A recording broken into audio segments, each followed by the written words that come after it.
اللہ الرحمن الرحیم۔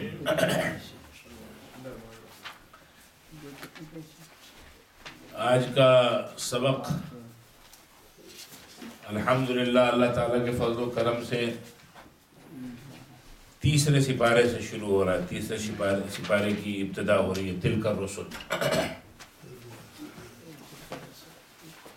تلک الرسل فضلنا بعضهم على بعض منهم من كلم الله ورفع بعضهم درجات وآتينا عيسى ابن مريم البينات وأيدناه بروح القدس ولو شاء الله ما اقتتل الذين من بعدهم من بعد ما جاءتهم البينات ولكن اختلفوا فمنهم من آمن ومنهم من كفر ولو شاء الله ما اقتتلوا ولكن الله يفعل ما يريد۔ ہاں جی، تلک الرسل، یہ وہ رسول ہیں اللہ کے بھیجے ہوئے ہیں۔ فضلنا بعضهم على بعض، ان کو ہم نے ایک دوسرے پر فضیلت بخشی ہے۔ یعنی اللہ فرما رہے ہیں یہ جو رسول ہم نے آدم سے لے کے اور محمد الرسول اللہ صلی اللہ علیہ وسلم تک 1,24,000 کم و بیش جو انبیاء اور رسول بھیجے ہیں، یہ ہمارے بھیجے ہوئے ہیں، اور ہم نے ایک دوسرے پر ان کو فضیلت بخشی ہے۔ منہم من کلم اللہ، ان میں سے بعض ایسے ہیں جن کے ساتھ اللہ نے کلام کیا۔ ورفع بعضهم درجات، اور ان میں سے بعض کو اس نے حد درجہ بلندی عطا فرمائی۔ جیسے اس کے ورفع بعضهم درجات، اس سے مراد ہے جناب محمد الرسول اللہ صلی اللہ علیہ وسلم، جن کو اللہ تبارک و تعالی نے سارے انبیاء اور رسولوں پر فضیلت عطا فرمائی۔ سب سے زیادہ درجات بلند نبی علیہ الصلوۃ والسلام کے کیے ہیں۔ دوسرے رسول جو ہیں اور نبی، وہ اپنے مرتبے میں، اپنی فضیلت میں، اپنے علو شان میں، اور ان کے جو بلند مرتبے ہیں ان میں ایک دوسرے سے فضیلت رکھتے ہیں اللہ کے نزدیک۔ ہم نہیں ہے کہ جج کریں ان کی فضیلت کو، بلکہ اللہ جانتا ہے کہ کس مقام، کون سا نبی، کون سا رسول کس مقام کا ہے۔ ہمارے لیے کیا حکم ہے، آپ کے لیے کیا حکم ہے، امت کے لیے کیا حکم ہے؟ امت کے لیے یہ حکم ہے کہ سارے انبیاء کو برحق مانو کہ اللہ کی طرف سے آئے تھے، اللہ کا پیغام لائے تھے، اور اللہ کا پیغام اپنے اپنے قوموں کو، اپنے امتوں کو، اپنے اپنے لوگوں کو پہنچایا تھا۔ اور کسی نے، جس نے مانا اس نے جنت کمائی، جس نے نہیں مانا اس کو اس دنیا میں بھی ذلیل اور رسوا عذاب کا سامنا کرنا پڑا، اور آخرت میں بھی اس کے لیے عذاب ہے۔ یہ الگ بات ہے کہ کسی نبی کے ساتھ 70 لوگ آئے، کسی کے ساتھ 1,000 آئے، کسی کے ساتھ 100 آئے، اور ایسے بھی انبیاء ہیں جن کے فالوورز میں، جن کے ماننے والے میں صرف ایک ہی تھا، ایک نبی تھا، ایک ماننے والا تھا، بس۔ ایسے بھی گزرے۔ تلک الرسل فضلنا بعضهم على بعض، یہ رسول بھیجے ہوئے ہیں، یہ سب اللہ کے بھیجے ہوئے ہیں، یہ شخصیات اللہ فرماتے ہیں ان کو ہم نے ایک دوسرے پر فضیلت عطا فرمائی ہے۔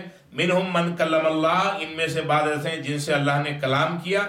ورفع بعضهم درجات، اور ان میں سے بعض کو اللہ نے حد درجہ بلندی عطا فرمائی، اونچی شان عطا فرمائی۔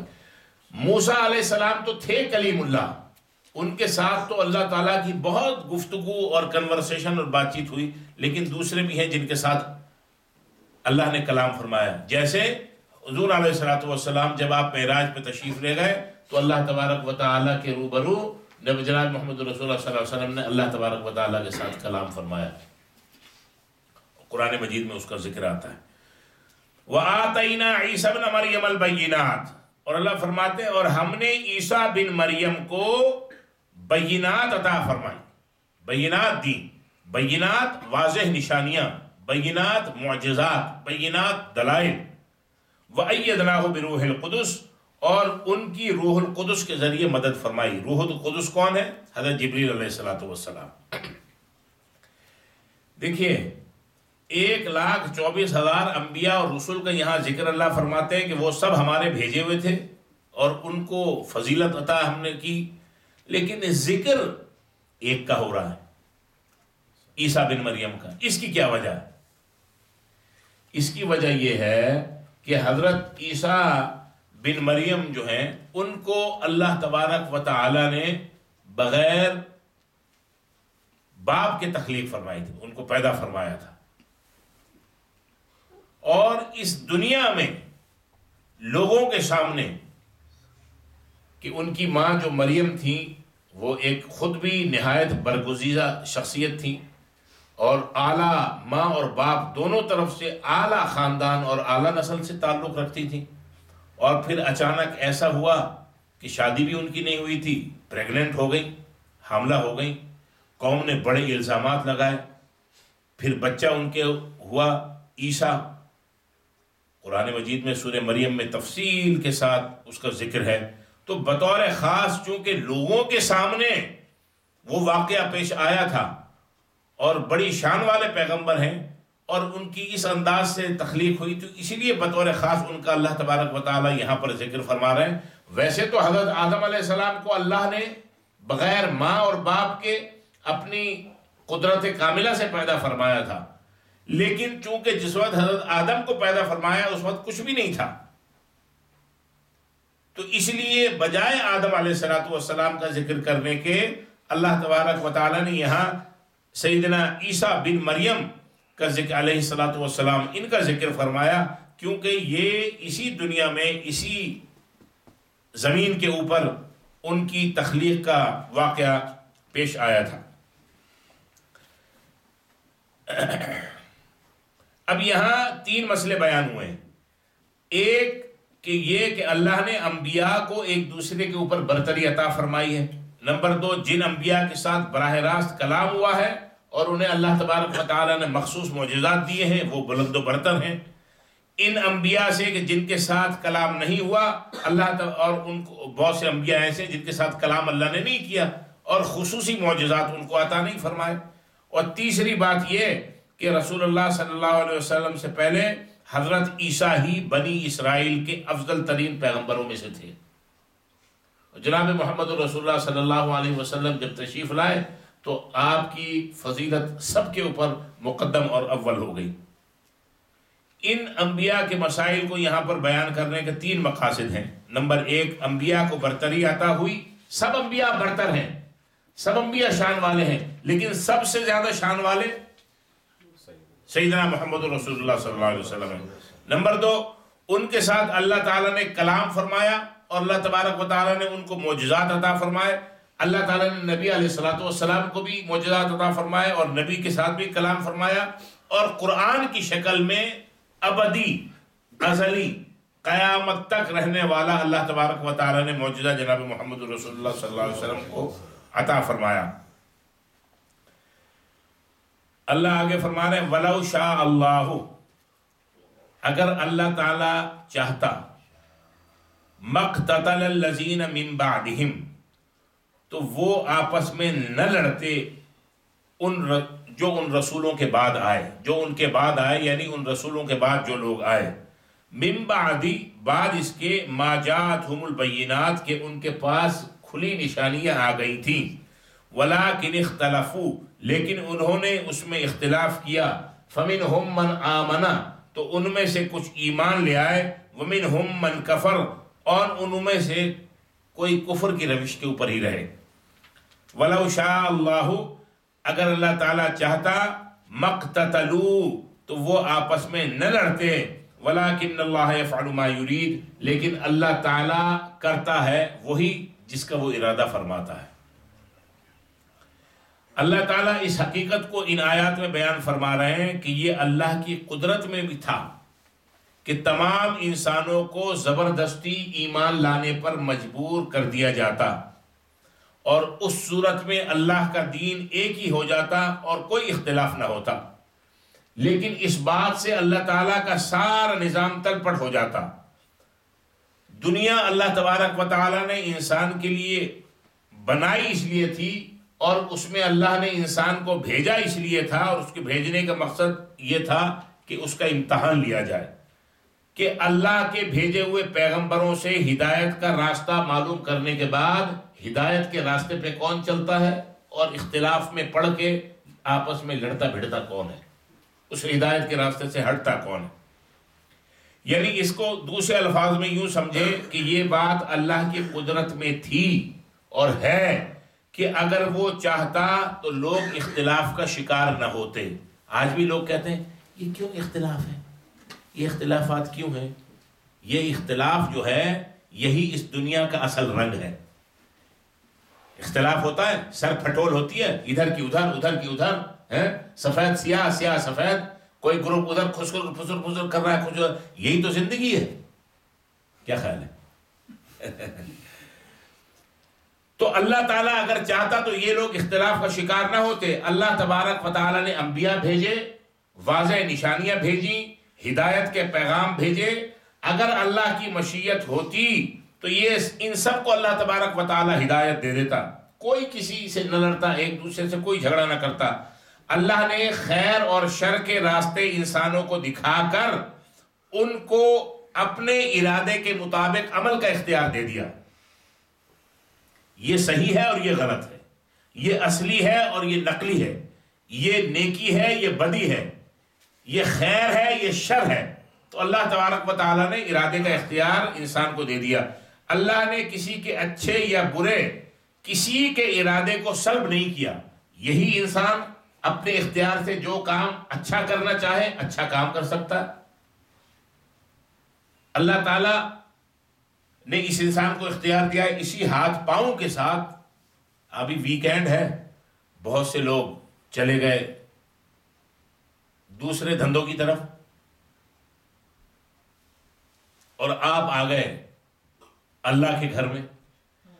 تو آپ روباٹ نہیں ہیں کہ کسی نے پروگرام فیڈ کر دیا اور سیدھے سیدھے ایسے مسجد میں آ گئے. نہیں، آپ اپنے ارادے اور اختیار کے ساتھ آئے ہیں، مجبور نہیں ہیں. اسی طرح وہ لوگ جو کسی غلط کام کی طرف نکلے ہیں، اللہ تعالیٰ سب کو محفوظ فرمائے، تو وہ جو غلط کام کی طرف گئے ہیں وہ بھی اپنی مرضی اور ارادے اور اختیار کے ساتھ گئے. یہ نہیں کہہ سکتے کہ اللہ نے چاہا ہم وہاں چلے گئے. نہیں، پورا اللہ نے ان کو ارادہ اور اختیار دیا تھا. اگر ایسا ہوتا کہ انسان کا ارادہ اور انسان کا اختیار اور انسان کی فری ول یہ نہ ہوتی تو انسان کو کبھی اللہ تبارک و تعالیٰ فضیلت نہ بخشتے اور نہ اس کا امتحان ہوتا اور وہ بے جان چیزوں کی طرح مجبور محض ہو جاتا. اللہ بندوں کا امتحان لینا چاہتا ہے، اسی لیے اس نے انسان میں عقل، قوت اختیار اور آزادی اس کو عطا کی. لیکن یہ بات بھی اپنی جگہ فیکٹ ہے کہ انسان نے آزادی کا ہمیشہ غلط استعمال کر کے فساد کی راہ اپنائی ہے. اللہ نے انسان کو ارادہ، اختیار، آزادی دی ہے، اس لیے دی کہ خود فیصلہ کر لو. دیکھو نبی آئے، نبیوں کے بعد ان نبیوں کے جو جانشین تھے، پھر ان کے جو جانشین تھے، اور جو اولیاء اللہ کا سلسلہ ہر امت کے اندر سلسلہ، اور مصلحین کا اور متقین کا اور کاملین کا اور نیکوکار لوگوں کا، یہ جو اللہ نے سلسلہ جاری فرمایا یہ کس لیے؟ کہ کسی نہ کسی ذریعے سے لوگ سیدھے راستے کے اوپر ان کو تلقین کرنے والے ہر دور میں کوئی نہ کوئی، کچھ نہ کچھ لوگ موجود ہوں. یہ اللہ کی سنت ہے اور اللہ کا ایک سلسلہ ہے. اور اختیار پورا انسان کے اپنے ہاتھ میں ہے. ہم جب چاہیں گے اپنی مرضی سے سوتے رہیں گے، نماز کے لیے نہیں آئیں گے، ٹھیک ہے نا؟ اور جب ہم چاہیں گے تو اپنے ارادے اختیار سے ہمارے دل کے اندر فکر بھی پیدا ہوگی، ہم چاہے الارم لگائیں گے یا جو بھی کام کریں گے اپنے ارادے اختیار کے ساتھ. خود گاڑی آن کریں گے، خود گاڑی کو گرم کریں گے اور پھر وضو کر کے یا یہاں آ کے وضو کریں گے اور آ کے نماز کے اندر شامل. اسی طرح کوئی جب ہم آفس جاتے ہیں یا اپنے کسی کاروبار پہ جاتے ہیں تو یہ نہیں کہ ہمیں پتہ ہوتا ہے کہ ہم ارادے کے ساتھ ہم جا کہاں رہے ہیں. آدمی صبح تیار ہوتا ہے، اٹھتا ہے، نہاتا ہے، شیو کرتا ہے، کپڑے پہنتا ہے، ناشتہ کرتا ہے، پرفیوم لگاتا ہے، جوتے پہنتا ہے، جوتے پالش کرتا ہے. کیوں؟ کہاں جا رہا ہے؟ وہ کسی گڑھے میں جا رہا ہے؟ نہیں، وہ ارادے کے ساتھ اپنی روٹی روزی کی جگہ پہ جا رہا ہوتا ہے. تو اللہ کوئی انسان یہ نہیں کہہ سکتا، چاہے وہ جاہل ہو یا عالم ہو، بوڑھا ہو یا جوان ہو، مرد ہو یا عورت ہو، کہ میرے پاس کوئی اختیار نہیں ہے۔ دیکھو کئی لوگ یہاں پر آئے، عشاء کی نماز پڑھی، جماعت کے ساتھ نماز پڑھی، ان کا ارادہ اور اختیار تھا، ان کی نیت نہیں تھی بیٹھنے کی، وہ چلے گئے۔ اور جو اس نیت سے اور اس ارادے سے اور اختیار کے ساتھ آئے تھے کہ نماز بھی پڑھیں گے، نماز کے بعد قرآن کا سبق بھی سنیں گے، سبق حاصل کریں گے، وہ آرام سے بیٹھ رہے ارادے، یعنی کوئی، یہ اللہ کی توفیق تو ہے کہ، اور اللہ کی توفیق اسی وقت ہوتی ہے جب ہمارا اپنا ارادہ اور اختیار اس کے اندر شامل ہوتا ہے۔ اس بات کو سمجھنے، اللہ تعالیٰ اس بات کو یہاں پر بتا رہے ہیں کہ اللہ اگر یہ چاہتا تو رسول جو ہدایات لے کے آئے تھے اللہ کی طرف سے، ہر آدمی اس کو مان لیتا اور کوئی اختلاف نہیں ہوتا، کوئی آپس میں لڑائی جھگڑا نہیں ہوتا۔ دیکھیں ابو لہب، وہ بھی رشتے میں حضور کا چچا، لیکن حضور کا بدترین دشمن۔ حضرت عباس اور حضرت حمزہ یہ بھی حضور کے چچا، لیکن اللہ نے ان کو ہدایت عطا فرما دی۔ ابو لہب کے لیے آیا قرآن میں تبت یدا ابی لہب وتب، برباد اور ہلاک ہو گیا ابو لہب اور اس کے ہاتھ ٹوٹ جائیں، ہاتھ ٹوٹ گئے۔ کیوں؟ حضور کا بدترین دشمن تھا۔ حضرت حمزہ، ہم کیا کہتے ہیں؟ سید الشہداء حمزہ، شہداء کے سردار، اور ان کے نام کے ساتھ کیا کہتے ہیں؟ رضی اللہ عنہ۔ بلال نام آتا ہے، کالے، گھر نہ در، غلام، انتہائی ان کا مالک ان کے اوپر ظلم کر رہا ہے، لیکن ارادے اور اختیار کے ساتھ اللہ کے نبی صلی اللہ علیہ وسلم کی آواز پہ لبیک کہا۔ تو میں آپ سے کہتا ہوں، بتاتا ہوں کہ سارے لوگ حضور کو سیدنا کہتے ہیں، محمد رسول اللہ صلی اللہ علیہ وسلم، اور حضور صلی اللہ علیہ وسلم حضرت بلال کو کہتے ہیں سیدنا بلال۔ دیکھا آپ نے؟ یہ ہے کہ ارادہ اور اختیار کے ساتھ اسلام کو قبول کیا اور اللہ کے نبی کی آواز کے اوپر لبیک کہا، اور پھر جو سختی آئے سو آئے۔ ان کی کمر کے اندر گڑھے بن گئے تھے، مضبوط آدمی تھے، جب انگارے کے اوپر ان کا مالک ان کو لٹاتا تو ان کی چربی سے وہ انگارے جو ہے وہ بجھتے تھے، یہ حال تھا۔ اس کے لیے جو انتہائی خوبصورت آدمی تھا اپنے وقت کا ابو لہب، کہتے ہیں اس کا چہرہ لال سرخ جیسے انار، جیسے شعلہ ہوتا ہے، ایسا لال سرخ۔ اللہ نے اس کو جہنم کی سرخی عطا کر دی۔ تبت یدا ابی لہب۔ ابو جہل، اس کا نام، اس کی ابو جہل سب سے زیادہ پڑھا لکھا آدمی تھا، اس کو کہا جاتا تھا ابو العلم والحکم، علم و حکمت کا باپ۔ لیکن حضور نے جو دعوت پیش کی اس کو نہیں مانا، اختلاف کیا، لڑائی کی حضور کے ساتھ۔ نتیجہ حضور نے فرمایا یہ ابو العلم والحکم نہیں ہے، یہ ابو جہل ہے۔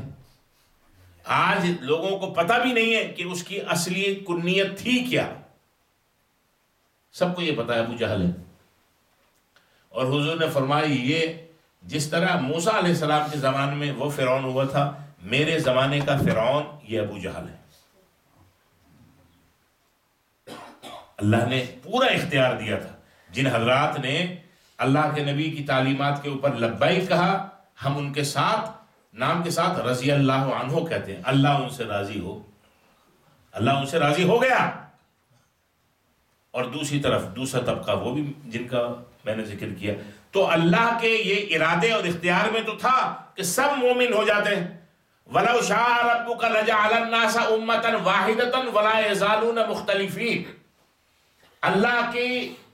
اللہ یہ کر سکتا تھا کہ ساری دنیا کو ایک امت وحدت بنا دیتا، کوئی اختلاف نہیں ہوتا، ایک زبان ہوتی۔ بھائی مثال کے طور عربی مشرق سے لے کے مغرب تک اور شمال سے لے کے جنوب تک سارے لوگ عربی بول رہے ہوتے یا کوئی اور زبان اللہ منتخب کر دیتا، لیکن اللہ نے کیا کہا؟ تمہارے اسکن کا کلر اور تمہاری زبانیں، کوئی دنیا بھر میں کتنی زبانیں ہیں، کچھ ایکٹیو ہیں بہت، کچھ ان ایکٹیو ہیں، کچھ تھی ختم ہو گئی، کچھ ابھی 200 سال میں ختم ہو جائیں گی۔ اللہ فرماتے ہیں کہ یہ گلدستہ میں نے تمہیں دیا ہے۔ کوئی زبان بول رہا ہے، کوئی زبان بول رہا ہے، کوئی بولی بول رہا ہے، کسی علاقے کی کون سی زبان ہے، بہت سے خطے ایسے، ایک علاقے میں بہت سی بولیاں بولی جاتی ہیں۔ تو اللہ تبارک و تعالیٰ فرماتے ہیں یہ رنگ رنگ میں نے تمہیں عطا فرمایا، اب تم اس کے درمیان اختلاف کر لو اور اس کو لڑائی کی دشمنی کی بنیاد بنا لو، تو میں کیا کروں؟ میں نے تو تمہیں اختیار دے دیا ہے، میں نے تو یہ خوبصورتی تمہیں عطا فرمائی تھی، جیسے ایک گلدستہ ہے، اس میں گلاب کا پھول بھی لگا ہے، اس میں موتیے کا پھول بھی لگا ہے، اس میں گیندے کا پھول بھی لگا ہے، اس میں اور بھی پھول لگے ہیں۔ تو اسی طرح کوئی لمبا ہے، کوئی موٹا ہے، کوئی چھوٹا ہے، کوئی کالا ہے، کوئی گورا ہے، یہ اللہ نے انسانوں کا ایک گلدستہ بنایا ہے۔ یہ اختلاف کی وجہ نہیں ہے، لیکن آج دنیا میں لوگ تھوڑی سی کوئی بھی بات ملتی اس پہ اختلاف۔ تو اللہ فرماتے ہیں کہ یہ اختلاف تم لوگوں نے کیا ہے، میں نے تو تمہیں ارادہ اور اختیار اور قوت آزادی دے دی تھی، اس کو صحیح تم نے استعمال نہیں کیا۔ یہ انسان جو ہے اس نے ہمیشہ آزادی کا، اختیارات کا غلط استعمال کر کے اس زمین کے، اللہ کی زمین کے اوپر فساد کا راستہ اختیار کیا۔ اللہ تعالی ہم سب کو محفوظ فرمائے۔ بعض اوقات بات طویل ہو جاتی ہے، لمبی ہو جاتی ہے، لیکن وضاحت ضروری ہوتی ہے۔ یا ایھا الذین آمنوا، اے ایمان والو، انفقوا، خرچ کرو، مما رزقناکم، اس میں سے جو ہم نے تمہیں دیا ہے، من قبلی، اس سے پہلے، ان یاتی یوم، کہ وہ دن آ جائے، لا بیع فیہ، جس دن نہ کوئی خرید و فروخت ہوگی، ولا خلۃ، اور نہ دوستی کام آئے گی، ولا شفاعہ، اور نہ کوئی سفارش چلے گی۔ اللہ فرماتے ہیں کہ اے لوگو، جو مال ہم نے تمہیں دیا ہے اس میں سے اپنی حیثیت اور اپنی استعداد کے مطابق خرچ کرتے رہو، نیک کاموں میں، قبل اس کے کہ وہ دن آ جائے جس دن نہ خرید و فروخت ہوگی۔ یوں سمجھ لیں کہ قیامت کا دن آ جائے، مراد تو یہی ہے، یا ہماری موت کا دن آ جائے، جس دن نہ کوئی خرید و فروخت کام آئے گی، نہ کوئی دوستی کام آئے گی، نہ کوئی سفارش۔ والکافرون هم الظالمون، اور ظالم وہ لوگ ہیں جو کفر اختیار کیے ہوئے ہیں۔ والکافرون هم الظالمون، فرمایا کہ جو کافر ہیں اصل ظالم تو یہی ہیں۔ یہ نہیں کہا والظالمون هم الکافرون، اگر یہ کہتا تو سارے کافر ہو جاتے۔ کون ایسا ہے کہ جو راستہ ظلم کا اختیار نہیں کیے ہوئے؟ یہاں پر اللہ نے فرمایا والکافرون هم الظالمون، کافر جو ہے اصل ظالم یہی ہے۔ اصل میں ظلم، ظالمون ظلم سے ہے نا، ظالمون سے مراد یہ ہے والکافرون هم المشرکون، یہ جو ظالم یعنی مشرک ہے، اصل کافر تو یہی ہے جو اللہ کے ساتھ دوسروں کو شریک ٹھہراتے ہیں۔ شرک کی تعریف کیا ہے؟ ڈیفینیشن شرک جو ہے اس کی کیا ہے؟ ڈیفینیشن ظلم کی یہ ہے وضع الشیء فی غیر محلہ، کسی چیز کا اس کی غلط جگہ پہ رکھ دینا۔ اب میں مثال تو میں وہ دیتا ہوں کہ جو سمجھ میں آ جائے ایک دفعہ میں۔ دیکھیے کھانا کھانے کا برتن ہے جس میں کھانا پکاتے ہیں، ہانڈی، اور ایک باتھ روم کے اندر لوٹا رکھا ہوا ہے طہارت کے لیے، اور اگر کوئی شخص ہانڈی اٹھا کے وہاں پر طہارت کی جگہ پہ رکھ دے اور لوٹا اٹھا کے کچن کے جو سامان رکھا جاتا ہے، ایکسیسریز کچن کی، اس میں رکھ دے، اس کو ہم کیا کہیں گے قرآن کی اصطلاح میں؟ ظلم۔ جو چیز جہاں کی نہیں تھی اس کو وہاں رکھ دیا۔ مثال کے طور پہ ٹوپی ہے، ٹوپی سر پہ رکھی جاتی ہے اگر کسی نے رکھنی ہے، جس کو بھاری محسوس ہوتا ہے وہ ٹوپی رکھتا ہی نہیں سر پہ، اس نے کہا میرا سر بھاری ہو جاتا ہے. ٹھیک ہے، اگر یہ ٹوپی ہم اپنے ساکس کی جگہ پہ، موزوں کی جگہ پہ چڑھا لیں،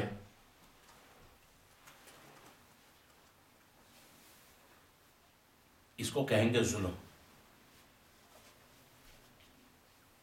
ماں اور بہن اور بیٹی اور بیوی، اللہ نے ان کے اسٹیٹس اور ان کے مقامات مقرر کیے ہیں. اگر بیگم جان کو کوئی اپنی کہے اماں جان، یہ کوئی شرافت کی بات ہو؟ یہ تو ظلم ہے، کیونکہ وہ لفظ جو اس کے لیے نہیں تھا اس کے لیے استعمال کر دیا. تو ظلم کی تعریف ہمیشہ یہ یاد رکھیں کہ اسی طرح، اور ظلم، شرک اس لیے ظلم ہے کہ وہ صفات، وہ کوالٹیز جو اللہ تبارک و تعالیٰ کی ہیں، اللہ کو چھوڑ کے ہم نے غیر اللہ کو وہ صفات دینی شروع کر دیں، تو ہم نے ظلم کیا، گویا کہ ہم نے شرک کیا. یہ ہے. اب آگے بڑی اہم آیت آ رہی ہے، آپ سب کو زبانی یاد ہے، پہلے اس کا ترجمہ پڑھتے ہیں. اللہ لا الہ الا ہو، اللہ وہ ذات ہے کہ جس کے سوا کوئی مستحق عبادت نہیں، اللہ کے سوا کوئی عبادت کے لائق نہیں. الحی القیوم، الحی ہمیشہ زندہ رہنے والا ہے، القیوم قائم رکھنے والا ہے. اس کائنات کو اور اس کی ہر چیز کو جب اللہ نے قائم کیا، تخلیق کیا، اسٹیبلش کیا، اور اس کا جو وقت معین اس پوری کائنات کا بھی، اور اس کے اندر ایک ایک چھوٹی سے چھوٹی، بڑی سے بڑی چیز جو ہے اس نے قائم کی، جب تک اس کا ایک معین وقت، اجل مسمى، اپوائنٹڈ ٹائم ہے، اس وقت تک اس کو وہ قائم رکھنے والا ہے. القیوم، قائم رکھنے والا. لا تأخذہ سنۃ ولا نوم، اس کو نہ اونگ آتی ہے اور نہ نیند. علیکم السلام. لہو ما فی السماوات وما فی الارض، اسی کے لیے ہے جو کچھ آسمانوں میں ہے اور جو کچھ زمین میں ہے. من ذا الذی یشفع عندہ الا باذنہ، کون ہے وہ جو اس کے پاس سفارش کر سکے اس کی اجازت کے بغیر. یعلم ما بین ایدیہم وما خلفہم، جانتا ہے وہ کچھ، وہ سب کچھ جو سامنے ہو رہا ہے اور جو پیچھے ہو چکا ہے. سامنے ہو رہا ہے اور جو کچھ ہونے والا ہے اور جو پیچھے ہو چکا ہے، ان سب کا علم اسی کے پاس ہے، اس کو جاننے والا ہے. وَلَا يُحِيطُونَ بِشَيْءٍ مِّنْ عِلْمِهِ، اور اس کے علم میں سے کسی چیز کا کوئی احاطہ نہیں کر سکتا، اِلَّا بِمَا شَاءَ، مگر وہ جو چاہے. ابھی اس کی تشریح بھی آ رہی ہے. وَسِعَ كُرْسِيُّهُ السَّمَاوَاتِ وَالْأَرْضِ، اس کی کرسی وسیع ہے آسمانوں میں بھی اور زمین میں بھی. وَلَا يَئُودُهُ حِفْظُهُمَا، اور نہیں تھکاتی اس کو ان دونوں کی حفاظت. وَهُوَ الْعَلِيُّ الْعَظِيمُ، اور وہ بڑا عالی مرتبہ اور بڑی عظمت والا ہے. حضور علیہ الصلوۃ والسلام نے فرمایا کہ اللہ تعالیٰ کے اسم اعظم کے توسط سے ذریعے جو بھی دعا مانگی جائے گی وہ قبول ہوگی. اور 3 مقامات ایسے ہیں، ایک تو کہ جہاں اسم اعظم قرآن مجید کے اندر موجود ہے، ایک تو یہ اللہ لا الہ الا هو الحی القیوم. پوری آیت الکرسی جو ہے وہ اسم اعظم ہے، اور پھر آیت الکرسی میں اسم اعظم اللہ لا الہ الا هو الحی القیوم ہے. پھر سورہ آل عمران کے شروع میں الف لام میم اللہ لا الہ الا هو الحی القیوم. اور پھر سورہ طٰہٰ کے اندر ایک آیت ہے وعنت الوجوہ للحی القیوم. سورہ یہ آیت الکرسی کی فضیلت میں نبی پاک صلی اللہ علیہ وسلم کی بے شمار احادیث وارد ہیں. یعنی اس کی فضیلت میں نبی پاک صلی اللہ علیہ وسلم نے بہت کچھ فرمایا. اسی آیت الکرسی کو کہا یہ سید الکلام ہے، سید الکلام، اور اسی آیت الکرسی کو کہا سید القرآن، قرآن کی ساری جو آیتیں ہیں ان آیتوں میں سردار یہی ہے۔ اور پھر کہا سید البقرہ، سورہ بقرہ میں جو آیات ہیں، سورہ بقرہ کی آیات کی سردار یہ آیت الکرسی ہے۔ حضور علیہ الصلوۃ والسلام نے فرمایا جو شخص فرض کے بعد سورہ بقرہ اخلاص کے ساتھ پڑھے گا، کوئی چیز اس کے جنت میں داخل ہونے میں حائل نہیں ہو سکتی سوائے موت کی، یعنی موت آنے کے بعد، موت تو آنی ہے، موت آنے کے بعد اس نے وہ یعنی ہرڈل کراس کر لی، اب کوئی چیز اس کو جنت میں داخلے سے روک نہیں سکتی۔ سورہ بقرہ میں یہ جو آیت الکرسی ہے ویسے تو کسی وقت بھی پڑھ سکتے ہیں، لیکن 3 مقامات اس کے پڑھنے کے انتہائی اعلیٰ اور افضل ہیں، 3 مقامات۔ ویسے آپ چلتے پھرتے پڑھیں، اٹھتے بیٹھتے پڑھیں، گھر کے اندر موجود ہیں پڑھیں، گاڑی میں پڑھیں، کوئی حرج کی بات نہیں ہے۔ 3 مقامات بڑے اہم ہیں۔ ایک، فرض نماز کے بعد اگر آپ فرض نماز سے فارغ ہونے کے بعد اپنی جگہ تبدیل کر رہے ہیں سنت اور نفل پڑھنے کے لیے، تو اٹھ کر وہاں پر پہنچتے پہنچتے، وہاں تک پہنچتے پہنچتے جہاں آپ نے پڑھنی ہے اٹھ کے وہاں چلتے چلتے ختم کر لیجئے وہاں تک۔ یہ سب سے اعلیٰ ترین۔ بعض اوقات بعض حضرات اسی جگہ پر جہاں پر انہوں نے فرض پڑھے اسی جگہ پر سنت پڑھتے ہیں، تو وہ بیٹھے ہوئے ہیں تو بیٹھ کے جتنی دیر میں کھڑے ہو رہے ہیں کھڑے ہوتے ہوتے کھڑے ہو کے پڑھ لیں۔ لیکن یہاں ایک نقطہ یاد رکھیں، تھوڑی سی جگہ تبدیل کر لینی چاہیے، ایک آدھ قدم ہی صحیح۔ سب سے افضل ترین مقام یہ آیت الکرسی پڑھنے کا یہی ہے، فرض نماز کے بعد جگہ تبدیل کرتے کرتے، اور اگر اسی جگہ پہ پڑھ رہے ہیں تو وہاں پر کھڑے ہوتے ہوتے۔ ایک دوسرا مقام، جب صبح اپنے گھر سے کوئی بھی شخص نکلتا ہے کسی بھی ارادے سے، زیادہ تر اکثریت جو ہے ساری دنیا میں گھروں سے نکلتے ہیں یا اپنے کاروبار پہ جانے کے لیے یا اپنی ملازمت پہ جانے کے لیے۔ باقی جو سینئر حضرات ہیں جن کو نتھنگ ٹو ڈو، تو وہ سردیوں میں ذرا کوف بیچ یا شپین وغیرہ کی طرف اپنی ہوا خوری کے لیے نکل جاتے ہیں، وہ بھی پڑھ لیا کریں گھر سے نکلتے وقت صبح۔ شام کو بستر پہ رات کو سونے سے پہلے۔ یہ 3 مقامات ہیں، 3 میں افضل ترین مقام جو ہے ان پہ پڑھنا بڑی فضیلت کا باعث ہے، اور بڑے شر اور حوادث اور پریشانی اور تکالیف، مصائب اور آلام سے بچانے والی آیت ہے آیت الکرسی۔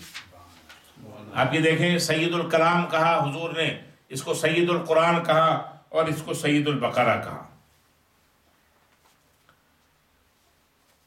اور یہ وہ سورت ہے، وہ آیت ہے کہ کم و بیش 17 مقامات کے اوپر، 17 مقامات ایسے ہیں، 17 ہوں گے یا 18، کہ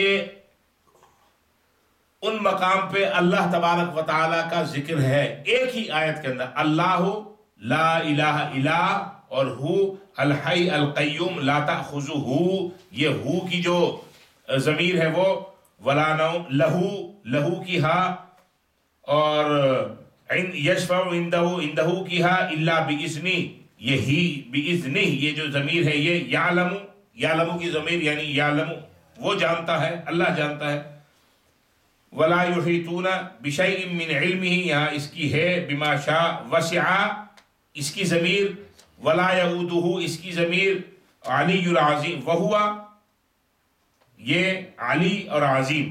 یہ 17 مقامات کم و بیش ایسے ہیں اس آیت الکرسی کے اندر جہاں براہ راست اللہ تبارک و تعالی کا ذکر، ہو سے مراد بھی اللہ ہے، جہاں اللہ کا نام آیا اس سے مراد اللہ ہے، الہ جہاں آیا اس سے مراد اللہ ہے، یعلم وہ جانتا ہے، تو وہ کون ہے؟ وہ وہی ہے، اس سے مراد وہی ہے، علی اور عظیم یہ سب۔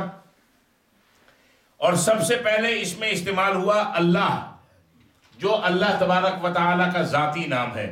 اللہ هو المتفرد بالالوہیہ لجمیع الخلائق فلا معبود بحق فی الوجود الا هو وهو الواحد الاحد الفرد الصمد الواجب الوجود ذو الملک والملکوت الحی الباقی الدائم الذی لا يموت القائم بذاتہ علی تدبیر خلقی.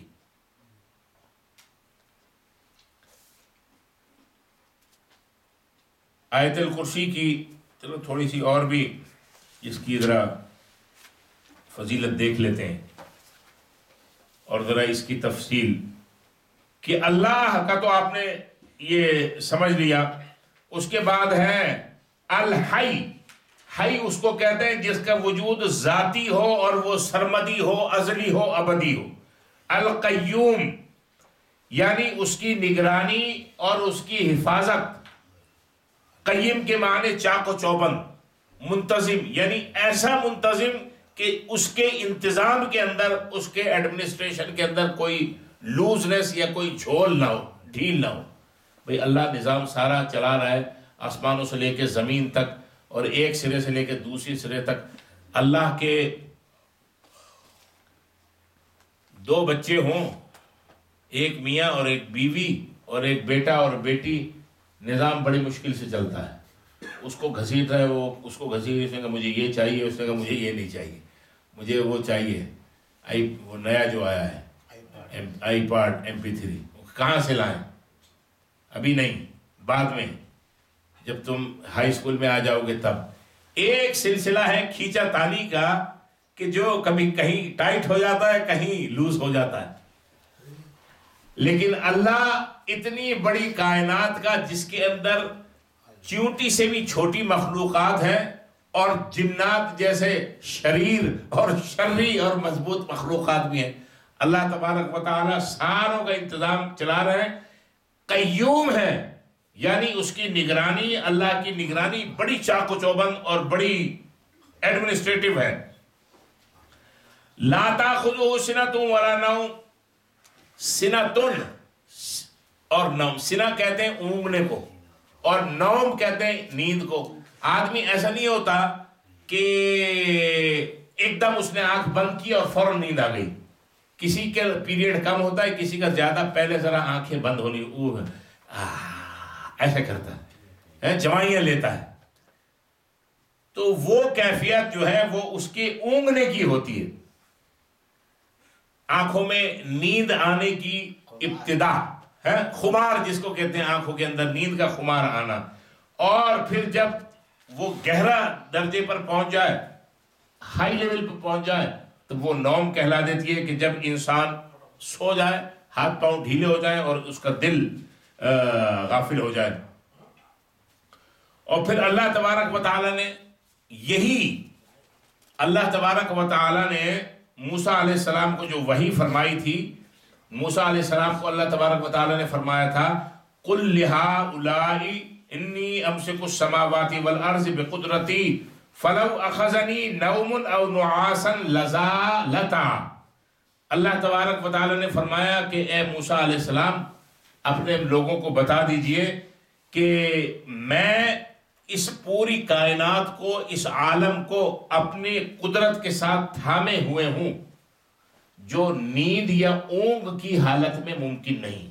اللہ کو نہ نیند آتی ہے، اس سے بھی پاک ہے، نہ نیند کا جو ابتدائیہ ہوتا ہے، انٹروڈکشن ہوتا ہے، پریفیس ہوتا ہے، اونگنا، وہ آتا ہے. اب آپ اندازہ لگا لیجئے، ایک شخص گاڑی ڈرائیو کر رہا ہے اور اس کو نیند آ گئی. فاروق صاحب کیا ہوگا؟ آپ زیادہ بہتر بتا سکتے ہیں، آپ تو روڈ کے بادشاہ ہیں نا. نیند، ہاں، کسی سے ادھر ٹکرائی ڈیوائیڈر پہ، پھر کسی کو مارا، کسی نے اس کو مارا، پھر ڈیوائیڈر پہ ٹکرائی اور گھوم گئی. اللہ تعالیٰ سب کو محفوظ فرمائے. تو ایک کار ذرا سی اونگ آئے اور ہل جاتی ہے، تو اللہ تبارک و تعالی نیند سے بری الذمہ ہے، پاک ہے. خود اگر یوں سمجھیں کہ اگر نیند آئے تو اس کائنات کا نظام کیسے چلے، تو پتہ چلا جس کو نیند آتی ہے وہ معبود اور رب کہلانے کا اور اس کائنات کا نظام چلانے کا حقدار نہیں ہے۔ پتہ یہ چلا کہ عیسیٰ علیہ السلام کھانا بھی کھاتے تھے جیسا قرآن کہہ رہا ہے، اور ان کی امی حضرت مریم وہ بھی کھانا کھاتے تھے اور سوتے بھی تھے، آرام بھی فرماتے تھے۔ تو جس کو نیند آ جائے وہ گاڈ کیسے ہو سکتا ہے؟ اور وہ جو بتڑے ہندو اور دوسرے جیسے بتڑوں کی جو پوجا کرتے ہیں وہ تو پہلے ہی مردار ہیں، ان کے اندر تو کچھ حقیقت ہی نہیں ہے۔ اس نے کہا جی اس کی ناک چپٹی کر دو، یہ تھائی لینڈ کا، یہ چائنا کا، ہمیں یہ چائنا گارڈ کو جو ہے نا ہاں بھیجنا ہے، چائنا بھیجنا ہے، تو چائنا والوں کی ناک چپٹی ہوتی ہے، اس کی چپٹی کر دو۔ تو اس نے ٹھک ٹھک ٹھک ٹھک کر کے گارڈ کی ناک کے اوپر جو ہے نا 2-4 وہ لگائے کہ جی اس کو فلاں جگہ بھیج دیں، وہاں لمبی ناک والے رہتے ہیں، وہاں ایسے کھڑی ناک بناؤ۔ تو اسے ناک کی ٹھوک لگا کے اس کی ناک اور سیدھی کر دی۔ تو ہندوؤں کا 32 نمبر ہے بول رہے تھے دھرم میں؟ نہیں، ان کے اندر تو ہر ہندو جو ہے وہ الگ ہی دھرم کے اوپر ہے، کہ ان کے اندر تو کروڑوں شاخیں ہیں ان کی، وہ تو ان کے تو کوئی راستہ ہی سیدھا نہیں ہے۔ تو اللہ تعالیٰ یہاں پر فرماتے ہیں کہ مجھے نہ اونگ آتی ہے نہ نیند آتی ہے، اللہ تبارک و تعالیٰ ان چیزوں سے پاک ہیں۔ اور پھر فرمایا کہ من علمہ کیا ہے، وَلَا يُحِيطُونَ بِشَيْءٍ مِّنْ عِلْمِهِ، ہر چیز اللہ تبارک و تعالیٰ کے علم کے اندر موجود ہے۔ اللہ تعالیٰ کا احاطہ علمی ہر چیز کے اوپر محیط ہے۔ یعلم ما بین ایدیہم وما خلفہم، اس کا کیا مطلب؟ ای ما قبلہم وما بعدہم او ما یدرکونہم وما لا یدرکونہم و امور الدنیا والآخرہ۔ عرش اور کرسی، ان کا کرسی کا جیسے ذکر ہوا، اور اس کے بعد اللہ تبارک و تعالیٰ فرماتے ہیں وَلَا يَئُودُهُ حِفْظُهُمَا۔ ایک تو یہ ہوتا ہے کہ انسان اپنی جاب کرنے کے بعد تھک جاتا ہے، کتنے بھی مضبوط آدمی ہو، کمپیوٹر والا بیٹھا ہے، لندن آفس دیکھ رہا ہے، فرانس دیکھ رہا ہے، آسٹریلیا دیکھ رہا ہے، یہاں بیٹھا ہوا ہے، آخر تھک گیا۔ اب گھر آ کے اس نے کہا عشاء تو میں صبح پڑھوں گا، میرے اندر ہمت نہیں ہے میں بھی کھڑا ہو جاؤں۔ کھانا کھا کے کام کرنے والا اس نے کہا جی میں نے تو گیس اسٹیشن پہ 15 گھنٹے کام کیا ہے، ٹیکسی جو چلا رہا ہے وہ یہ کہے گا کہ میں تھک گیا ہوں، میری کمر جواب دے گئی ہے، اب میں درس میں نہیں بیٹھ سکتا، نہیں آ سکتا، اگلے ہفتے دیکھیں گے، بہت تھکن ہو گئی۔ اللہ فرماتے ہیں کہ میں یہ جو کائنات کا نظام جو چلا رہا ہوں اس کو چلانے سے تھکتا بھی نہیں۔ اللہ تعالیٰ اس تھکن سے بھی پاک ہے۔ تو یہ سورہ بقرہ کے اندر بڑی اہم آیت جو تھی اس کی تھوڑی سی آپ نے تشریح پڑھ لی۔ ایک لفظ اس کے اندر آیا وسع کرسیہ السماوات والارض، کرسی کی شان سمجھ لیں کہ 7 آسمان اور زمین کرسی کے مقابلے ایسے ہیں جیسے جنگل میں ایک انگشتری پڑی ہوئی ہو۔ ایک انگوٹھی اگر جنگل میں پڑی ہوئی انگوٹھی کا حلقہ چھلا، یہ 7 آسمان اور زمین ان کی حیثیت اور حقیقت، یہ جو اللہ کی کرسی جو ہے، میٹافوریکل ورڈ اللہ نے استعمال کیا، اس کی ان 7 زمین اور آسمان کی حقیقت اس کرسی کے سامنے ایسی ہے جیسے جنگل میں ایک انگوٹھی کا چھلا پڑا ہوا ہے۔ اور اللہ کے عرش کے سامنے، عرش الہی، الرحمن علی العرش استوى، اللہ کے عرش کے سامنے اس کرسی کی بھی حقیقت یہی ہے کہ جیسے ایک چھلا جنگل کے اندر پڑا ہے انگوٹھی کا۔ اللہ کی کائنات اور اللہ کے یہ جو معاملات ہیں یہ اتنے وسیع و عریض ہیں۔ آگے اللہ نے فرمایا لا اکراہ فی الدین۔ دیکھو اللہ نے بتا دیا رسول آئے تمہاری ہدایت کے لیے، مختلف رسول آئے، اگر اللہ چاہتا تم سب کو ایک ہی بنا دیتا، تمہارے اندر کوئی اختلاف نہ ہوتا، لیکن اللہ نے تمہیں ارادہ دیا، اختیار دیا، ول دی، آزادی دی، پاور دی، فیکلٹیز اور سینسز اللہ نے تمہیں عطا کیے. اب تمہارا یہ اختیار ہے کہ رسول جو ہدایت کے لیے اور سیدھا راستہ چلانے کے لیے بھیجے گئے ان کی تعلیمات کو مانتے ہو یا اپنے راستے کے اوپر چلتے ہو. یہ ساری باتیں بتا کے اور اللہ کی جو علو شان ہے، بلند مرتبہ اللہ کا تھا، اس کا آیت الکرسی میں ذکر فرما کے اب اللہ نے فرما دیا لا اکراہ فی الدین، دین پہ کوئی جبر نہیں ہے، زبردستی نہیں ہے. قد تبین الرشد من الغی، تحقیق واضح ہو گئی ہے ہدایت گمراہی سے. ہدایت اور گمراہی، اللہ کا راستہ اور ابلیس کا راستہ دونوں واضح ہو گئے، اور کوئی جبر ہے نہیں کہ زبردستی پکڑ کے دین کے اندر لاؤ. دین اور اعتقاد کے بارے میں کسی قسم کا جبر و اکراہ جائز نہیں. احکام جہاد کے ساتھ ہی اس کا ذکر اس لیے کر دیا. پیچھے جہاد کے احکام آئے تھے نا، حضرت شمویل علیہ السلام کا جو واقعہ اور طالوت جالوت کا جو واقعہ آیا، اس میں جہاد کے احکام آئے تھے. جہاد کے احکام کے ساتھ ہی اس کا ذکر اس لیے کر دیا تاکہ یہ بات ہر ایک کے اوپر واضح ہو جائے کہ جنگ کی اجازت محض صرف ظلم و تشدد کو ختم کرنے کے لیے دی گئی ہے، نہ کہ دین کی اشاعت اور اسلام کے قبول کروانے کے لیے. جہاد کا مقصد ظلم اور تشدد کو روکنا ہے، اسلام کو بڑھانے کے نہیں. جہاد کے ذریعے آپ کسی کو مجبور نہیں کر سکتے کہ اسلام قبول کر، ورنہ تیری گردن کے اوپر. صحابہ کی تاریخ میں ایک واقعہ بھی ایسا نہیں ہے جس میں اسلام قبول کروانے کے لیے ان کے اوپر جبر کیا گیا ہو. اسلام اپنی حقانیت، روحانیت اور جامعیت کی بنیاد پر پھیلا ہے. زبردستی کا تعلق جسم سے ہو سکتا ہے، دل سے نہیں ہو سکتا. حضرت عمر رضی اللہ عنہ نے، ایک بوڑھی عورت تھی اور بہت عرصے سے اس کو جانتے تھے، وہیں رہنے والی تھی. حضرت عمر نے اس سے کہا کہ اب تم مرنے والی ہو، اسلام قبول کر لو. اس نے کہا عمر اگر پہلے ہوتا تو میں کچھ سوچ لیتی، اب نہیں. اب تو جو ساری عمر جس دین پہ گزاری، عیسائیت پہ، اب تو اسی پہ مروں گی. تو صحابہ کرام نے بھی کچھ کہنا شروع کیا. حضرت عمر نے روک دیا، کہا نہیں، یہ جس حالت پہ ہے اس کو اسی حالت پہ رہنے دو، اب اس سے کچھ نہ کہو. تو وہ ایک طریقے سے ایک فورس کرنے والی بات آ جاتی، کہا اب کچھ نہیں، اس کو کہو. لا اکراہ فی الدین، دین میں کوئی جبر و اکراہ نہیں. قد تبین الرشد من الغی، تحقیق واضح ہو چکی ہے ہدایت گمراہی سے، یعنی گمراہی کا بھی پتہ چل گیا اور ہدایت کا بھی پتہ چل گیا.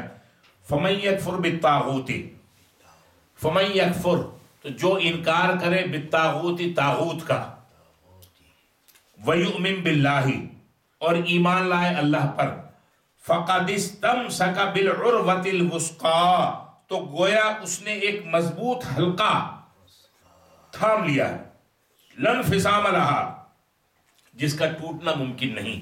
واللہ سمیع علیم، اللہ تعالیٰ سننے والا، جاننے والا ہے. ایک لفظ یہاں استعمال ہوا اس آیت میں، طاغوت. فمن یکفر بالطاغوت ویؤمن باللہ، جو طاغوت کا انکار کر دے، جو شخص طاغوت کا انکار کرے اور اللہ پر ایمان لے آئے. طاغوت کے کئی معنی ہیں. طاغوت کا لفظ ہے طغیان سے، اور ڈیفرنٹ فارمز کے اندر قرآن مجید میں یہ لفظ استعمال ہوا ہے. طاغوت کیا ہے؟ ویسے تو طاغوت ابلیس کو بھی کہتے ہیں، شیطان کو بھی کہتے ہیں، اور ہر خراب راستے کو بھی کہتے ہیں. لیکن اس کی تعریف جو ہے، جو کتابوں میں آئی ہے، وہ یہ ہے ڈیفینیشن: کلما اضلک عن الحق فہو طاغوت. ہر وہ چیز جو تمہیں حق بات سے، حق کے راستے سے ہٹا دے، وہ تمہارے لیے طاغوت ہے. بعض اوقات ہوتا یہ ہے کہ انسان کے بیوی بچے اس کے لیے طاغوت بن جاتے ہیں. کیسے؟ کہ دن رات لگا ہوا ہے کام میں، ایک جاب کر رہا ہے، دوسری جاب کر رہا ہے، تیسری جاب کر رہا ہے، ایک اسٹور اور دوسرا اسٹور اور تیسرا اسٹور اور 10واں اسٹور، ایک اسٹیشن اور دوسرا اسٹیشن اور چوتھا اور 20واں اسٹیشن. اب پوچھیں کہ بھئی یہ اتنی محنت کیوں کر رہے ہو؟ یار میں تو دوپہر کا کھانا بھی کہاں کھاتا ہوں، ایک کافی لے لی، ایک ڈونٹ لے لیا. میرا تو سالوں سے دوپہر کا لنچ جو ہے وہ بھی یہی ہے. تو بچوں کے لیے کر رہا ہوں، بیوی کے لیے کر رہا ہوں. کبھی تم نے مجھے اچھے کپڑے پہنے ہوئے دیکھا؟ ارے بھائی ذرا مسجد کبھی کبھی آ جایا کرو، جماعت کے ساتھ نماز پڑھ. ٹائم کہاں ہے حضرت؟ آپ تو بھی کیا بچوں والی بات کرتے ہیں، بزرگ آدمی ہے، پڑھے لکھے آدمی ہے، کیا آپ نے بات کر دی؟ ٹائم ہے کس کافر کے بچے کے پاس؟ ایسا میں مصروف ہوں. یہ کیا آپ کو تو پتہ نہیں ہے نا، آپ تو لمیٹڈ سرکل میں رہتے ہیں نا، محدود ہے آپ کا سرکل. ہم تو مصروف آدمی ہے، آپ کو پتہ ہونا چاہیے. اب کیسا ایکسکیوز دے رہا ہے؟ یعنی بیوی بچوں، یہ کہہ رہا ہے کہ بیوی بچوں کو کھلا پلا میں رہا ہوں، حالانکہ اس کو یہ پتہ نہیں ہے کہ حضور نے فرمایا کہ انتم تنصرون وترزقون بضعفائکم، تمہارے جو ڈیپینڈنٹس ہیں اللہ ان کا منہ دیکھ کے تمہیں رزق دیتے ہیں، اور یہ کہہ رہا ہے میں ان کے لیے کر رہا ہوں. اس کو یہ پتہ ہونا چاہیے ان کی وجہ سے تجھے مل رہا ہے. تو نہ اس کو نماز کا ہوش ہے، نہ اس کو کسی دینی پروگرام کا ہوش ہے، نہ اس کو یہ پتا ہے کہ رمضان کب آیا اور کب چلا گیا، تراویح کتنی کس نے پڑھائی اور کہاں پڑھی وہ کون جانتا ہے، عید کی نماز کہاں ہوئی، کیا ہوا. ایسے لوگ ہمارے معاشرے میں موجود ہیں. تو وہ بیوی بچے جن کا وہ نام لے رہا ہے وہ سمجھ لیں کہ اس کے حق میں طاغوت ہیں. ویسے طاغوت کا مطلب ہے ٹیررائزیشن، یعنی متجاوز عن الحد، حد سے تجاوز کرنا. یعنی جب طغیانی پانی کے اندر آتی ہے تو کیا یہ لفظ استعمال کرتے ہیں کہ پانی کے اندر طغیانی آ گئی، یعنی the water is crossing the boundaries. اب جو کناروں سے اوپر آ رہا ہے تو حدود کو کراس کرنے کو کہتے ہیں ٹیررائزیشن انگریزی میں، اور اسی سے یہ لفظ ہے طاغوت، یعنی ٹیررسٹ. یہ سمجھ لیں. فَمَن يَكْفُرْ بِالطَّاغُوتِ، جو منہ پھیرے طاغوت سے، وَيُؤْمِن بِاللَّهِ، اور اللہ پہ ایمان لائے، فَقَدِ اسْتَمْسَكَ بِالْعُرْوَةِ الْوُثْقَىٰ، گویا اس نے ایک مضبوط حلقے کو پکڑ لیا، ایک ایسا مضبوط ہولڈ ہے کہ اس نے اس کو پکڑ لیا. لَا انفصام لَهَا، وہ ٹوٹنے والا نہیں ہے. واللہ سمیع علیم، اور اللہ تعالیٰ سننے والا جاننے والا ہے. اللہ ولی الذین آمنوا یخرجہم من الظلمات الی النور. اب آگے جو واقعہ آ رہا ہے اللہ تبارک و تعالیٰ ایک طریقے سے اس کا دیباچہ بیان فرما رہے ہیں. اللہ ولی، کارساز ہے، دوست ہے، کارساز ہے، گارجین ہے، پروٹیکٹر ہے، جو نام دینا چاہیں. اللہ ولی الذین آمنوا، اللہ کارساز ہے ان لوگوں کا جو ایمان لائے. یخرجہم من الظلمات الی النور، انہیں نکالتا ہے اندھیروں سے روشنی کی طرف، ظلمات سے نور کی طرف. والذین کفروا، اللہ ولی الذین آمنوا، اس کے مصداق ہے حضرت ابراہیم جن کا واقعہ آگے آ رہا ہے.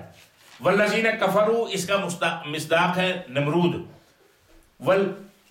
والذین کفروا، اور وہ لوگ جنہوں نے کفر کیا، اولیاؤہم الطاغوت، ان کے حمایتی طاغوت ہیں. بھائی کافروں کے حمایتی جو ہیں طاغوت ہے. اور دیکھ لو، ابھی میں مثال دوں گا تو یخرجونہم من النور الی الظلمات، وہ ان کو نکالتے ہیں نور کی طرف سے اور لے جاتے ہیں اندھیروں کی طرف، روشنی سے اندھیروں کی طرف. اولئک اصحاب النار، یہ آگ والے ہیں، ہم فیہا خالدون، اور اس میں ہمیشہ ہمیشہ رہیں گے۔ اب اللہ تبارک و تعالی نے ایک یہاں پر تھوڑا سا دیباچہ بیان فرمایا، اس کے بعد اللہ تبارک و تعالی اس قصے کو بیان فرما رہے ہیں۔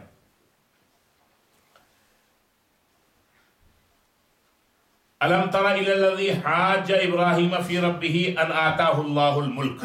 علم ترا کی تشریح میں پچھلے سبق میں پچھلی ہفتے میں نے تفصیل کے ساتھ بیان کر دی تھی کہ علم ترا سے مراد کیا ہے۔ علم ترا، کیا آپ نے دیکھا؟ علم ترا کیا آپ کے علم میں ہے؟ علم ترا آپ نے سنا، جو بھی معنی کریں۔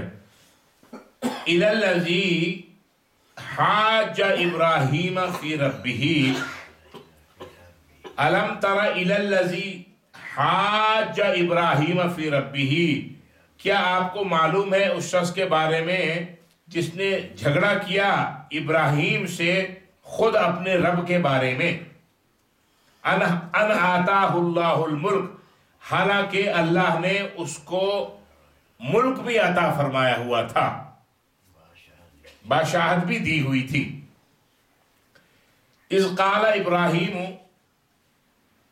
اس وقت کو یاد کرو، قالا کہا ابراہیم علیہ السلام نے، ربی الذی یحیی و یمیت، میرا رب تو وہ ہے جو زندہ کرتا ہے اور مارتا ہے۔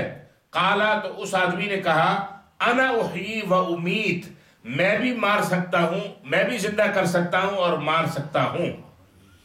قال ابراہیم علیہ السلام نے کہا، فإن اللہ یأتی بالشمس من المشرق، تو بے شک میرا اللہ لاتا ہے سورج کو، نکالتا ہے سورج کو مشرق سے، فأت بها من المغرب، تو نکال دے اس کو، تو لے آئے اس کو مغرب سے، یعنی غروب ہونے کی جگہ سے، فبہت الذی کفر، تو وہ کافر اپنی جگہ حیرت زدہ رہ گیا، مبہوت رہ گیا۔ واللہ لا یہدی القوم الظالمین، اور اللہ تعالیٰ ظالم لوگوں کو ہدایت نہیں دیتا۔ امام بغوی رحمۃ اللہ علیہ فرماتے ہیں کہ حضرت ابراہیم اور نمرود، اب لفظ آئے گا ایک نمرود، ایک لفظ ہم استعمال کرتے ہیں استاد، اصل میں یہ لفظ ہے استاد۔ ہم کیوں، آپ یہ دیکھیں استاد کا پلورل کیا ہے؟ اساتذہ، کبھی اساتذہ نہیں کہتے۔ تو استاد جو ہے وہ چونکہ زیادہ استعمال ہوا تو وہ زال سے دال بگڑ گئی اس کی، اور پلورل کم استعمال ہوا تو وہ اپنی صحیح حالت میں رہا، اساتذہ، استاد کا پلورل ٹیچر۔ تو نمرود جو ہے یہ اصل نون کے نیچے ہے، نمرود نہیں ہے، نمرود ہے، اور دال بھی نہیں ہے، یہ ہے زال، یہ بات یاد رکھیں، نمرود۔ بے شک اب عام استعمال اس کا لفظ نمرود ہو گیا ہے، جلدی میں کہہ دیں، لیکن یہ یاد رکھیں نمروز۔ ہاں اچھا، ابراہیم علیہ السلام اور یہ نمروز کے زمانے کا واقعہ ہے کہ اس زمانے میں قحط پڑ گیا، غلہ اور اناج ختم ہو گیا، لوگ بھوکوں مرنے لگے۔ یہ نمرود کے پاس غلے کا بڑا وافر ذخیرہ موجود تھا، لوگ اس کے پاس غلہ حاصل کرنے کے لیے آتے، تو اس نے ایک اصول بنا دیا تھا کہ بھئی پہلے مجھے سجدہ کرو، پھر اس کے بعد اپنا مدعا بیان کرو کہ چاہتے کیا ہو۔ لوگ اپنا مدعا بیان کرتے ہیں، بھئی ہمیں غلے کی ضرورت ہے، اناج چاہیے۔ حضرت ابراہیم علیہ السلام بھی نمرود کے دربار میں پہنچے، لیکن حضرت ابراہیم نے اس کو سجدہ نہ کیا۔ نمرود نے کہا میں رب ہوں، مجھے سجدہ کرو۔ ابراہیم علیہ السلام نے کہا کہ تم رب نہیں ہو، تم تو حاکم وقت ہو، تم پرویز مشرف ہو، یوں سمجھ لیں آسان الفاظ میں، جاؤلق ہو۔ پرویز مشرف، ہاں وہ بھی نمرود کا ہی بھائی ہے نا۔ ہاں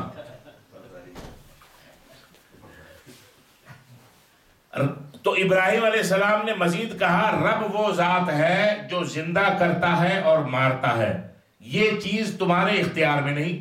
نمرود فوراً بولا کہ میں بھی زندہ کرتا ہوں اور مارتا ہوں، 2 قیدی اس نے منگوائے، ایک بے گناہ تھا اس کو قتل کروا دیا، اور جو مجرم تھا، کرمنل جو تھا اور جس کو پھانسی کی سزا ہونی تھی، اس کو اس نے آزاد کر دیا، اور کہنے لگا دیکھو جسے میں نے چاہا زندگی دے دی، جسے میں نے چاہا مار دیا۔ اصل میں یہ عقل کا اندھا نمرود یہ بات، یعنی زندگی اور موت، حیات و ممات جو ہے، اس کے مفہوم کو نہیں سمجھ سکا۔ وہ چھوڑ دینے اور قتل کر دینے کو زندگی اور موت سمجھ رہا تھا، حالانکہ زندگی کا مالک تو وہ ہے جو ایک گندے قطرے سے اس پورے انسان کا وجود بخش دیتا ہے، اس کو زندگی دیتا ہے، اور جب چاہتا ہے اسے اختیار ہے کہ وہ اس کو قبض کر لیتا ہے، چھین لیتا ہے۔ تو زندگی کے مفہوم سے مراد تو یہ تھا۔ اور بعض جگہ یہ بات بھی آئی ہے، یہ چیز بھی آئی کہ اس نے 4 افراد بلوائے، 4 لوگوں کو بلوا کے ایک گھر میں ان کو قید کر دیا، بند کر دیا، پکڑ کے لے کے آئے اس کے سپاہی 4 افراد کو، اور 4 کو کچھ کھانے پینے کو نہ دیا۔ ان میں سے 2 جو تھے ان کو اس نے ایک وقت مقررہ پر باہر نکلوایا، اور ان کو کھانا پینا بھی دیا اور رہا کر دیا، اور 2 کو ویسے ہی چھوڑ دیا، وہ بھوک اور پیاس سے مر گئے۔ اس نے کہا دیکھو میں خدا ہوں، وہ جو مر رہے تھے ان کو میں نے کھانا کھلا کے زندہ رکھا اور رہا کر دیا، اور 2 جو تھے ان کو میں نے، وہ اس چیز کو اصل میں اس ظلم کو وہ زندگی اور موت کا مفہوم سمجھا، حالانکہ ایسی بات نہیں تھی۔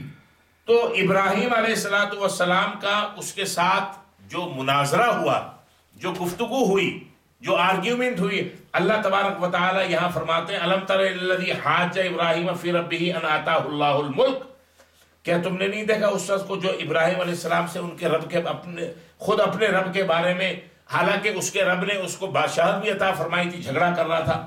ابراہیم علیہ السلام نے اس سے یہ کہا تھا کہ میرا رب تو وہ ہے جو یحیی و یمیت، جو زندہ کرتا ہے سے مراد یہ جو پیدا کرتا ہے۔ قرآن میں ہے نا دوسری جگہ سورہ بقرہ کی ابتدا میں کیف تکفرون باللہ، تم اللہ کا انکار کر کیسے سکتے ہو، اللہ کا کفر کیسے کر سکتے ہو؟ وکنتم امواتا، تم تو مردہ تھے، یعنی تم نہ تھے، فاحیاکم، اس نے تمہیں زندگی بخشی، ثم یمیتکم، پھر وہ تمہیں مار دے گا، ثم یحییکم، پھر وہ تمہیں زندہ کرے گا، ثم الیہ ترجعون، پھر اس کی طرف لوٹائے جاؤ گے۔ اصل تو مفہوم یہ تھا، وہ خالی ایک کو بلا کے گردن مار دینا اور ایک کو آزاد کر دینے کو، یہ زندگی اور موت کا مفہوم یہ سمجھا۔ اچھا، ابراہیم علیہ السلام نے مزید یہ کہا کہ بھائی میرا رب تو وہ ہے جو سورج مشرق سے نکالتا ہے اور مغرب میں جا کے غروب کرتا ہے، میرا رب وہ ہے۔ تم اگر رب ہو تو تم مغرب سے نکالو اور مشرق میں جا کے غروب کرو سورج کو۔ اب مفسرین یہاں ایک بات یہ بیان فرماتے ہیں کہ اگر دیکھو خدا جب عقل لیتا ہے حماقت آ ہی جاتی ہے، لوگ الٹا شعر پڑھتے ہیں، خدا جب حسن دیتا ہے نزاکت آ ہی جاتی ہے۔ میں تو حسن اور نزاکت کے چکر میں پڑھتا نہیں، میں تو یہ کہتا ہوں خدا جب عقل لیتا ہے حماقت آ ہی جاتی ہے۔ مفسرین فرماتے ہیں کہ یہ نمروز جو ہے یہ بھی کہہ سکتا تھا کہ یہ تم کیا بات کر رہے ہو، میں ہوں جو مشرق سے نکالتا ہوں مغرب میں غروب کرتا ہوں، تم اپنے رب سے کہو کہ وہ مغرب سے نکالے اور مشرق میں غروب کرے سورج کو۔ بات سمجھ میں آئی؟ وہ یہ کہہ سکتا تھا جب ابراہیم علیہ السلام نے یہ کہا کہ میرا رب تو وہ ہے کہ جو مشرق سے سورج نکالتا ہے اور مغرب میں غروب کرتا ہے، اس کو ڈبو دیتا ہے۔ اگر تم خدا ہو تو تم مغرب سے نکالو اور مشرق میں، یعنی اپوزٹ سائڈ سے نکال کے اپوزٹ سائڈ کے اندر اس کو غروب کرو۔ تو وہ موٹی عقل کا تھا نا، وہ یہ مفسرین یہ ایک سوال رکھتے ہیں کہ وہ یہ کہہ سکتا تھا یہ جو تم بات کر رہے ہو یہ میں ہی تو کرتا ہوں، مشرق سے میں ہی نکالتا ہوں، مغرب میں میں ہی ڈالتا ہوں۔ تو مفسرین یہ فرماتے ہیں کہ اگر وہ یہ بات کر دیتا تو اللہ تبارک و تعالی ابراہیم علیہ السلام کی حمایت میں دوسرے دن سورج مغرب سے نکال کے مشرق میں غروب کر دیتے، تاکہ ان کے پیغمبر کی بات، اللہ کا پیغمبر واتخذ اللہ ابراہیم خلیلا، جو خلیل اللہ نے جس کو اپنا دوست بنایا، اس کی بات غلط ثابت، لیکن یہ بات اس کی عقل میں ہی نہیں آئی۔ فَبُهِتَ الَّذِي كَفَرَ، قرآن کہتا ہے وہ کافر جو تھا یعنی نمرود، وہ حیران رہ گیا، پریشان رہ گیا، ہکا بکا رہ گیا اس بات کے اوپر کہ یہ انہوں نے کیا بات کر دی۔ واللہ لا یہدی القوم الظالمین، اللہ تعالیٰ ظالم لوگوں کو ہدایت نہیں دیتا۔ اور اس زمن میں بڑے واقعات ہیں نمرود کے، وہ انشاءاللہ جو جو مقامات آئے گا اسی جگہ پر اس کو انشاءاللہ بیان کر دیں گے۔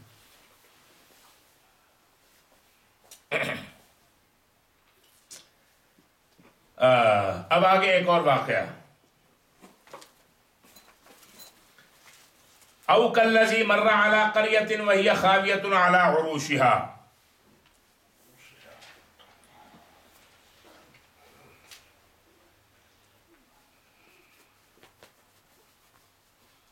او کالذی مر علی قریۃ۔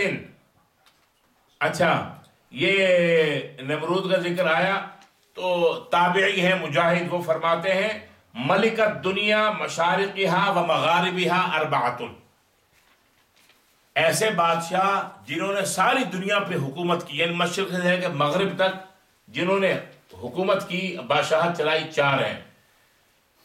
مومن اربعۃ، مومنان، ان میں سے دو مومن ہیں، و کافران، اور دو کافر ہیں۔ فالمومنان سلیمان ابن داود و ذوالقرنین، و کافران نمروز و بخت نصر۔ مسلمانوں میں دو جو ہیں جنہوں نے سارے زمین کے اوپر مشرق سے لے کے مغرب تک حکومت کی، ان میں سے ایک سلیمان علیہ السلام داود کے بیٹے ہیں، حضرت داود کے، اور دوسرا ہے ذوالقرنین جس کا ذکر آگے آئے گا سورہ کہف کے اندر، اور دو کافر ہیں، ایک یہ نمرود یعنی نمروز، اور بخت نصر۔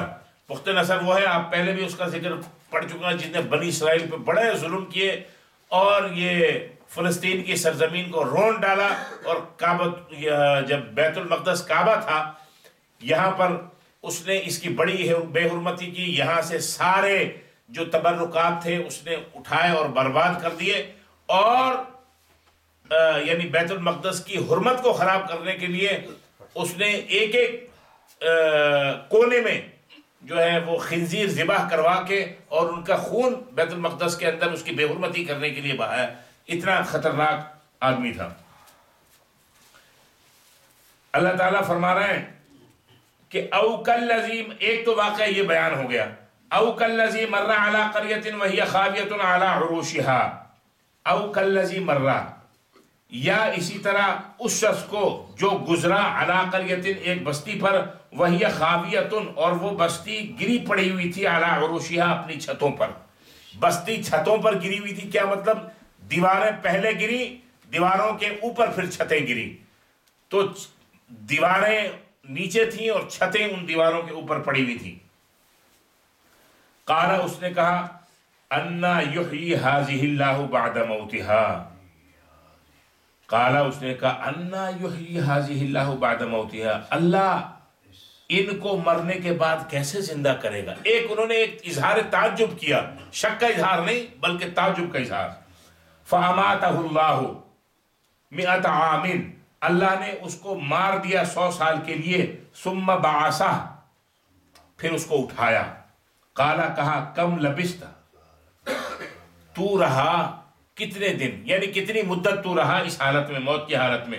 قال لبثت یوما او بعض یوم، تو اس نے کہا کہ میں رہا ایک دن یا اس سے کچھ کم، یعنی اور لیکن 100 سال کے لیے وہ مرض، ابھی تفصیل آئے گی۔ قال، اللہ نے فرمایا، بل لبثت 100 عام، بلکہ تو رہا اس حالت میں 100 سال۔